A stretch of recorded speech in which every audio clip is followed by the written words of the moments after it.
You're listening to an archived Cabral Concept podcast. After listening to this show, check out the most up-to-date podcasts available at stephencabral.com/podcasts or search directly on iTunes.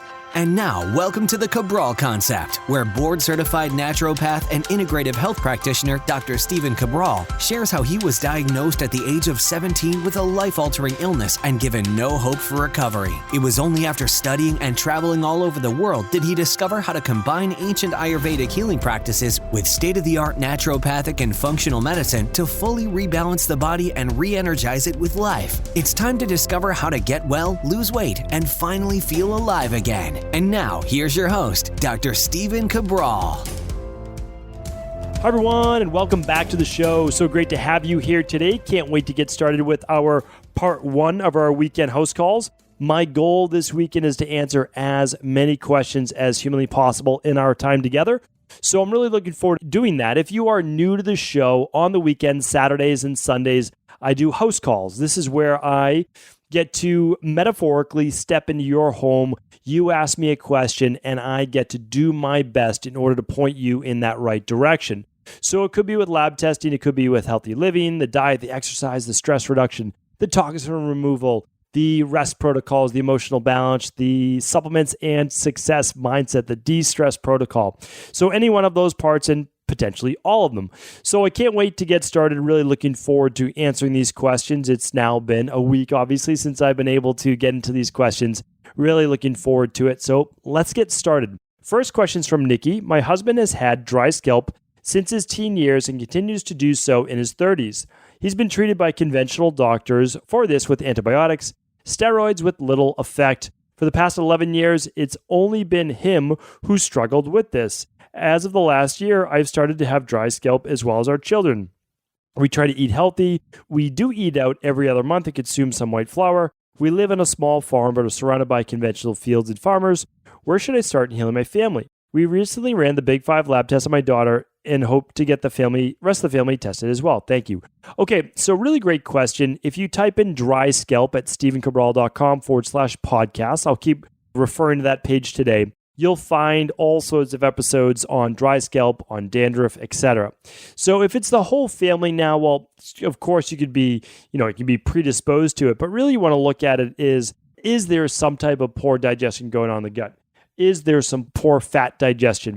Is there some missing nutrients in terms of those healthy fats, essential fatty acids, other items such as zinc, magnesium, etc.? But, one thing you may want to look at is the actual water coming out of your shower head. So it does actually make a huge difference. There are some communities that are highly chlorinated. For example, back where I grew up in Medford, Massachusetts, there's not too much chlorine in the water. It's not very highly chlorinated. Okay, there is chlorine, but not highly chlorinated. Where I travel to Maine, very highly chlorinated water. If we didn't use a shower filter, it would absolutely dry out our skin to a much greater degree, especially during the wintertime. So what I would recommend is definitely getting a shower filter just to start. You already said that you were running the Big 5 labs. I think you're going to be able to find out a lot of information from running those, and that's going to pinpoint exactly what you need to be doing. At the same time, if you are not drinking enough water, if your overall family is not drinking enough water, you're doing more coffee or soda, etc., you want to be getting more towards getting about half your body weight in water per day. So I always use the poundage of about a 160-pound person. If you weigh 160 pounds, you would drink 80 ounces of water, about 10 glasses per day. Of course, that could be plus or minus based on blood pressure, low or high, based on electrolytes, etc. But it's at least a good place to get started. And to add a little moisture to the head, I would use sesame oil.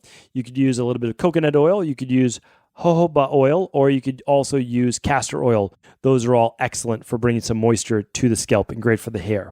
Okay, Anonymous is up next. Hello, Cabral team. I'm an undergraduate student looking to pursue a naturopathic or functional medicine health career. I've always had a passion for health and wellness, but last summer I was exposed to your podcast and tuned my attention towards natural remedies for detoxification, nutrition, lifestyle, chronic illness rather than pharmaceuticals. I'm very interested in helping others. However, I'm confused as to how to pursue this path because many professors and advisors are unaware of functional medicine and the jobs that includes. Could you talk a little bit about your journey? So I'd be happy to. And again, everyone can read these questions in full at stephencabral.com/1268 for today's show.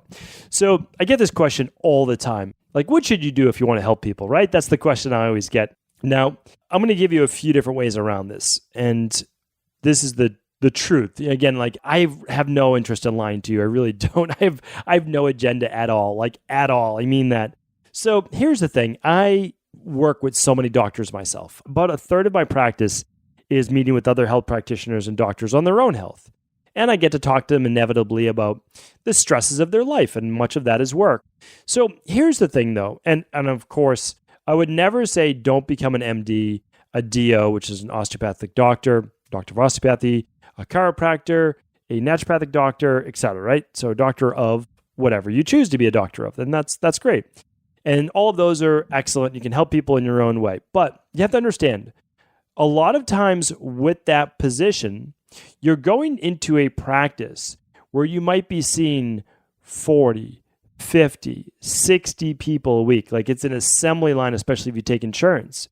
And the reason why I'm sharing this with you is because we're in the process of interviewing close to 50 people for the medical director position at Equilibrium Nutrition. So I get to speak with so many of these people, and they want to come to work for us because they're burnt out in their profession. They want to be helping people. But a lot of these professions, unless, again, it's a cash practice, meaning like you don't take insurance. That's what that means. It doesn't mean like you're paying cash. But what people want to do is they really want to help people.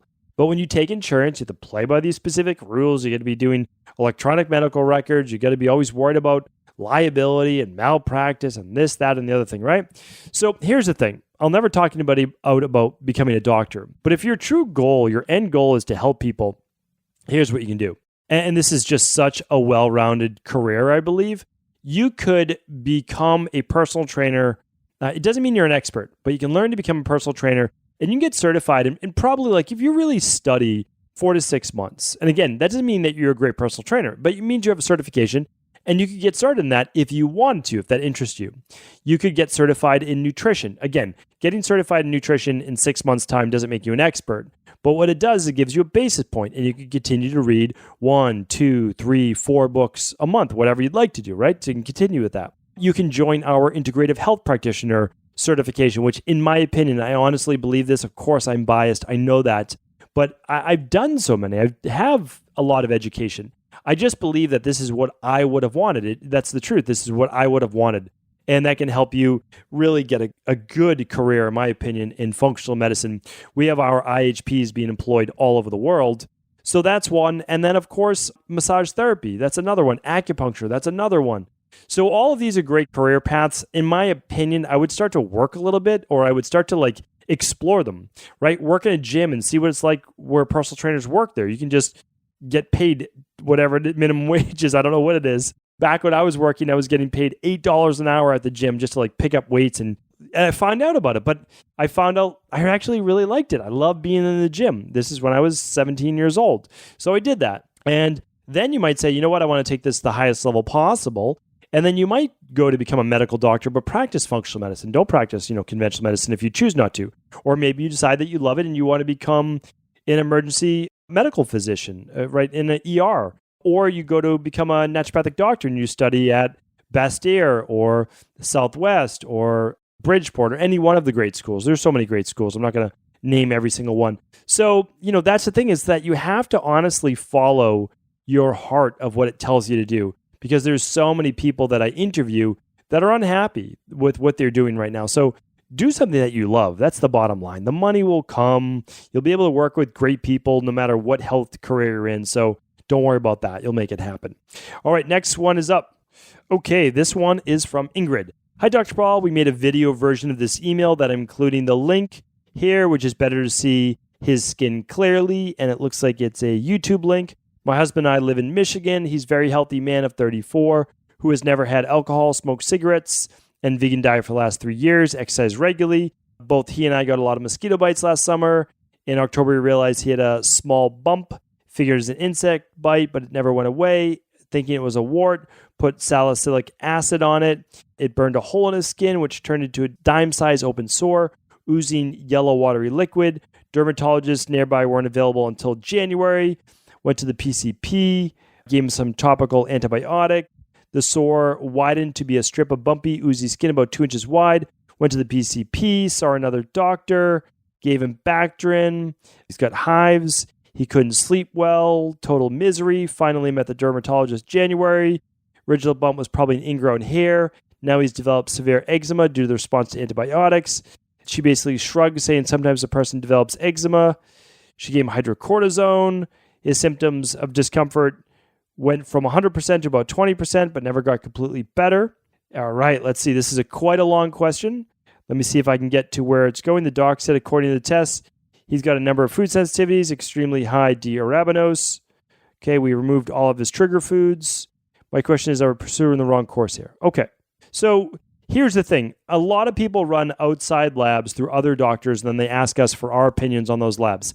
I cannot stress this enough that run a lab with a practitioner that knows how to read those labs and give you the right protocol. And I'm not scolding anyone or saying anything negatively, but if you can run a lab through a practitioner, that is fantastic. But it's not the lab that matters. It's the protocol and how it's implemented with the data that you receive. So it's so important because, again, if I had your labs in front of me, I could obviously give you the exact recommendations, but I don't have those. I can't give you. I mean, it looks like you're on nystatin and you're on diflucan and you're on borage oil and you're on quercetin, but those aren't really foundational. So you're never truly getting well. I totally agree with you, Ingrid, that I believe whether it's an ingrown hair or it was a spider bite or whatever it might be, all those antibiotics for what your husband did take then did cause gut issues. There's no doubt about that. So what I would say is in this scenario, you run an organic acids test, you run a stool test, and you're on the food sensitivity test. It looks like you did that. Again, I can't go over these labs specifically, but let's say it was candida overgrowth that you found and maybe some bacterial overgrowth. You would do our CBO protocol, the CBO protocol that's been proven to work. There are many others out there that say this works and that works, but I can tell you for sure, this works. I know that for sure, and that's why it's the only thing that I can recommend. And it works on all three phases, which is why it's the best. The difference with us is that we guarantee it, right? Like that we know that it's going to work and that we run thousands and thousands of labs and show the after. So that's what I would recommend towards you. Again, I don't really know your specific situation, but that's what I'm giving you based on this question. And then also just make sure you finish that with the CBO finisher so that you heal and seal the gut. And I have many free podcasts that take you through this step by step by step. I'll also be doing a course this fall on healing the gut, really from the inside out. But that is exactly what I would do. It looks like you ran the labs. Now I'd run the CBO protocol with the daily foundational protocol. I mean, you'll be able to heal. There's no doubt about that. All right. Cherry is up next. Hello, a few questions. Can you have cheat meals in the CBO protocol? And if so, when can they begin? And lastly, when should I take vitamin C and zinc during the protocol? Can I take them with the CBO pills? So, Cherry, you wrote this on 5/31, May 31st. Always keep in mind, it does say that these questions will take 10 to 12 weeks to get back to, simply because we get so many questions in. However, this is a great question to write in at cabralsupportgroup.com. Cabralsupportgroup.com is a free Facebook group, and we invite you to post your questions there. You'll get pretty much same-day answers, but I can answer for you either way. And that is absolutely, after 21 days on the CBO protocol, you can have a cheat meal once a week. And then once you're doing really well, that you've healed, you can try one twice a week. You can take your vitamin C and zinc anytime, whenever they're indicated. And yes, they can be taken during the CBO protocol. So hopefully that was helpful. Cassandra is up next. Hi, Dr. Cabral. I've completed the CBO protocol and stuck to it 100%. However, I ran the organic acids test and have bacterial and yeast markers. I'm confused why you approve legumes and beans on the CBO when they hire in fructans and they feed yeast and bacteria. I understand they are easy to digest foods, but still all naturopaths I've spoken to stay clear of them. I'm really disappointed that I'm going to need to do another round. I'd love to hear your thoughts on this. Many thanks. Cassandra, this is the most advanced sensitive gut guide in the world. This is not just about FODMAP foods. You have to understand that this is the most researched plan in the world. And a lot of people don't understand how FODMAPs actually work. So, and this is something we specialize in. We specialize in digestion. Over 2/3 of the people that come to us have digestive-based issues. I teach all over the world digestive-based issues. So here's what we want to look at. We say on the plan, if beans and legumes cause you bloating, then those are not foods that you can eat. But do keep in mind that the beans and legumes that we list in our plan have less than 50% fructose. And if a food has less than 50% fructose or fructans, or any of the fructo, oligo, di, mono, and polysaccharides, it's able to be eaten. And the reason it's able to be eaten is because if there's enough glucose molecules versus fructose molecules, those glucose molecules will actually shuttle the fructose molecules out of the stomach and digest first part of the digestive tract before they ever make it to any yeast and any bacteria. So again, there are levels to this, and what we are doing is absolutely what works. I don't have the full intake of what you were doing, so I apologize, but I simply don't know what foods you were eating. Were you having any alcohol? Were there cheat meals? Or did you do the CBO protocol with the before and after? And if so, well, every once in a while, some people will have higher yeast and bacteria. It happens. But we have also contingency plans for that as well. And if you write into our team, they'll show you that we use the GI Balance, we use the citracidal, and those are the strongest products that we have, and we will use them if needed. But we don't want to use the strongest possible products when 99.9% of people are not going to need them. So keep in mind, Cassandra, we're always here to help. We really are. All you have to do is email us. And honestly, this is what we love to do. We're happy to help you with this. And we can do that for sure. And again, for example, some people, they can't eat avocado because it causes them bloating gas. We can't do any foods that cause you bloating and gas. And I just want you to know that. So really important that we work the process and that there is no, simple black and white. If something causes you bloating, we remove it. And then if it doesn't cause you bloating, well, we try to reintroduce that. And we do this very systematically, meaning like some fruits get to be added in after 6 weeks, some vegetables, more vegetables after 8 weeks, onions and garlic we can try after 10 weeks. Again, if they cause bloating, that we can't add them in yet. We do nuts after 4 weeks, so it's very systematic. And I just want to make sure that you get the help that you deserve and that you need. So we're happy to help with this. Okay, Yvonne's up next. I'm listening to your podcast with Dr. Jerry Curatola, and I think I probably have several issues related to what you're talking about. Teeth removed, root canals, and mercury fillings, and have health issues. My concern is that the detailed information about what is required to return health sounds extremely expensive and only available for the rich. I live in Canada and I'm on a retirement budget, so I either wouldn't have the funds required, or if I did, I would then be destitute. So does that mean for someone on a retirement budget, good health will not be available? All right, Yvonne, I appreciate you writing in. I can tell you for sure, I have not done a podcast with Dr. Jerry Curatola, so I don't know about this specifically. I'm not sure, but I did do podcasts on what to do about root canals and mercury fillings, and I definitely have talked about that. I've never done a podcast on this. The reason I haven't done a podcast on this is because I'm not an expert in biological dentistry. So I personally would not go on a podcast and talk about biological dentistry simply because I'm not a biological dentist. Now, I've studied it, and this is something that I'm passionate about. So I've done podcasts on it. I've given research on it. But Yvonne, I apologize, but I have never met Dr. Curatola. So thank you, though, for writing in. All right, Ashley's up next. Hi, Dr. Ball. My husband and I have been trying to conceive for almost a year and would love some guidance. We've completed the 21-day detox, have both been doing a daily protocol, level 2 for 5 months, and have been taking the prenatal package as well. We both just completed the Big 5 labs and are now doing the heavy metal protocol, and we'll do the parasite cleanse and the CBO by the time you read this. I'm also seed cycling, and we are taking vitamin D, adrenal soothe, CalMag, zinc, DHEA, digestive enzymes, and vitamin C as recommended by your health coach. Most of these were recommended for up to 12 weeks. We eat organic as best we can and follow a similar diet to the Dr. Ball Detox with the inclusion of carbs. We have also detoxed the house from everything we have control over too. We are hoping that by the time you read this, I will be pregnant, but if not, I'm asking where I can go from here. We want to have a natural birth, and I feel like we have done everything possible to help the process. Is there anything else we can do? Or what do you suggest would be our next step? Thank you so much in advance for your response, and we appreciate you taking the time to help us. Ashley. All right.